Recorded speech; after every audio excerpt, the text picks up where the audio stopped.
Effect ಆಗುತ್ತೆ. ಆಂಧ್ರ ಪ್ರದೇಶದಲ್ಲಿ 10 ಸಾವು ಪ್ರಕರಣಕ್ಕೆ ಸಂಬಂಧಪಟ್ಟಂತೆ ಮೃತರ ಕುಟುಂಬಕ್ಕೆ ಸಂತಾಪ ಸೂಚಿಸಿದ್ದಾರೆ ಆಂಧ್ರ ಸಿಎಂ ಚಂದ್ರಬಾಬು ನಾಯ್ಡು ಅವರು. ಗಾಯಗೊಂಡವರಿಗೆ ತ್ವರಿತ ಚಿಕಿತ್ಸೆ ಕೊಡಬೇಕು ಅಂತ ಹೇಳಿ ಸೂಚನೆಗಳನ್ನು ಕೊಟ್ಟಿದ್ದಾರೆ. ಉನ್ನತ ಮಟ್ಟದ ಚಿಕಿತ್ಸೆಗೆ ಸೂಚನೆಯನ್ನು ಕೊಟ್ಟಿದ್ದಾರೆ. ಟ್ವೀಟ್ ಮೂಲಕ ಚಂದ್ರಬಾಬು ನಾಯ್ಡು ಅವರು ಸೂಚನೆ ಕೊಟ್ಟಿದ್ದಾರೆ ಅಧಿಕಾರಿಗಳಿಗೆ ಮತ್ತು ಮುಜರಾಯಿ ಇಲಾಖೆಯವರಿಗೆ. ಬಟ್ ಇದು ಸರ್ಕಾರಕ್ಕೆ ಸೇರಿದಂಥ ದೇವಸ್ಥಾನ ಅಲ್ಲ, ಅಂದ್ರೆ ಅವರೇ ನಿರ್ವಹಣೆ ಮಾಡ್ತಾ ಇದ್ರು, ಆಡಳಿತ ಮಂಡಳಿಯವರು, ದೇವಸ್ಥಾನದವರು. ಟ್ವೀಟ್ ನೋಡ್ತಾ ಇದ್ದೀವಿ. ಆಂಧ್ರ ಸಿಎಂ ಚಂದ್ರಬಾಬು ನಾಯ್ಡು ಅವ್ರದ್ದು ಮೃತರ ಕುಟುಂಬಕ್ಕೆ ಸಂತಾಪವನ್ನು ಸೂಚಿಸಿದ್ದಾರೆ ಮತ್ತು ತ್ವರಿತವಾಗಿ ಗಾಯಾಳುಗಳಿಗೆ ಚಿಕಿತ್ಸೆಯನ್ನು ಕೊಡಬೇಕು ಅನ್ನುವಂಥ ಸೂಚನೆಯನ್ನು ಕೊಟ್ಟಿದ್ದಾರೆ.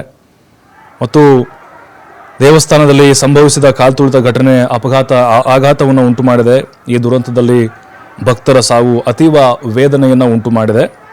ಮೃತರ ಕುಟುಂಬಗಳಿಗೆ ಸಂತಾಪವನ್ನು ಸೂಚಿಸ್ತಾ ಇದ್ದೇನೆ ಅಂತ ಹೇಳಿ ಚಂದ್ರಬಾಬು ನಾಯ್ಡು ಅವರು ಟ್ವೀಟ್ನಲ್ಲಿ ತಿಳಿಸಿದ್ದಾರೆ. ಮತ್ತು ಪರಿಹಾರ ಕ್ರಮಗಳನ್ನು ಮೇಲ್ವಿಚಾರಣೆ ಮಾಡಬೇಕು ಅಂತ ಸ್ಥಳೀಯ ಅಧಿಕಾರಿಗಳಿಗೆ ಅವರು ಮನವಿಯನ್ನು ಮಾಡಿಕೊಂಡು, ಅಂದರೆ ಸಾರ್ವಜನಿಕರಿಗೂ ಕೂಡ ಮನವಿ ಮಾಡಿಕೊಂಡಿದ್ದಾರೆ, ಸ್ಥಳೀಯ ಅಧಿಕಾರಿಗಳಿಗೆ ಸೂಚನೆಯನ್ನು ಕೊಟ್ಟಿದ್ದಾರೆ. ಬಟ್ ಒಂದೊಂದು ದೃಶ್ಯವೂ ಕೂಡ ಘನಘೋರ ಅಂತ ಅನಿಸ್ತಾ ಇದೆ ನೋಡಿ. ಇಲ್ಲಿ ಅಮಾಯಕ ಅಸಹಾಯಕರಾಗಿ ನಿಂತ್ಕೊಂಡ್ಬಿಟ್ಟಿದ್ದಾರೆ.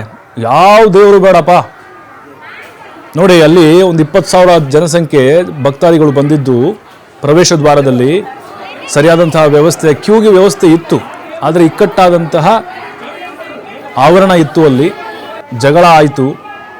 ಅದಾದ ಮೇಲೆ ಒಂದೇ ಸಾರಿಗೆ ನುಗ್ಗಿಬಿಟ್ರು. ಜಗಳ ಆಯಿತು, ನಮಗಿನ್ನು ಅವಕಾಶ ಸಿಗಲ್ಲ ಅಂಥೇಳಿ.